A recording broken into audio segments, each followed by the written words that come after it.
আসসালামু আলাইকুম রহমতুল্লাহি ওবরাকাতু। আমি কাউকেই খারাপ মনে করি না। হযরত মাওলানা আশরাফ আলী থানভী রহমতুল্লাহ আলাইকে আল্লাহ তাআলা এই যুগের আমল ও তাকওয়ার নমুনা বানিয়েছিলেন। তার এক খলিফা বর্ণনা করেন যে একবার আমি থানভী রহমতুল্লাহ আলাইকে বললাম, আমি যখন আপনার বয়ানের মজলিসে উপস্থিত হই, আপনার বয়ান উপদেশ শ্রবণ করি, তখন আমার নিজেকে নিজের কাছে পশুর অধিক খারাপ মনে হয়। একথা শুনে মাওলানা থানভী রহমতুল্লাহ আলাই বলেন, ভাই, তুমি নিজের যেই অবস্থা বর্ণনা করলে সত্য কথা হলো আমার অবস্থাও সেই রকম। আমি যখন ওয়াজ করি, বয়ান করি, তখন মনে হয়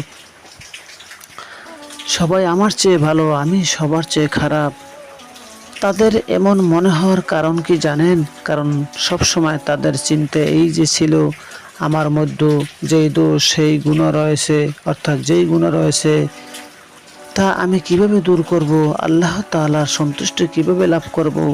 মানুষ যখন নিজের দোষের উপর জরিপ চালায় তখন অন্যর দোষ আর চোখে পড়ে না, তখন মানুষ নিজের চিন্তায় বিভোর হয়ে যায়। বাহাদুর শাহ জফর মহরুম রহমতুল্লাহ আলাই বলেন, যতক্ষণ অন্যদেরকে দেখেছি ততক্ষণ মনে হয়েছে যে অমুকের মধ্যে এই দোষ রয়েছে, তমুকের মধ্যে এই দোষ রয়েছে, কিন্তু যখন নিজের দোষের দৃষ্টি দিলাম বুঝতে পারলাম আমার মতো খারাপ আর কেউ নেই। যখন নিজের আমলের উপর জরিপ চালানোর তৌফিক হলো, তখন নিজের সমস্ত খারাপ ও অন্যায় অপরাধ ধরা পড়ল। মনে রাখা উচিত, মানুষ অন্যর দোষ ত্রুটির তুলনায় নিজের দোষ ত্রুটির বিষয়ে বেশি অবগত হতে পারে, কারণ সে নিজের সম্পর্কে যা জানে, সে কি চিন্তা করে, তার অন্তরে কিসের কথা উদয় হয়, কী ধরনের ইচ্ছা তার অন্তরে জাগে।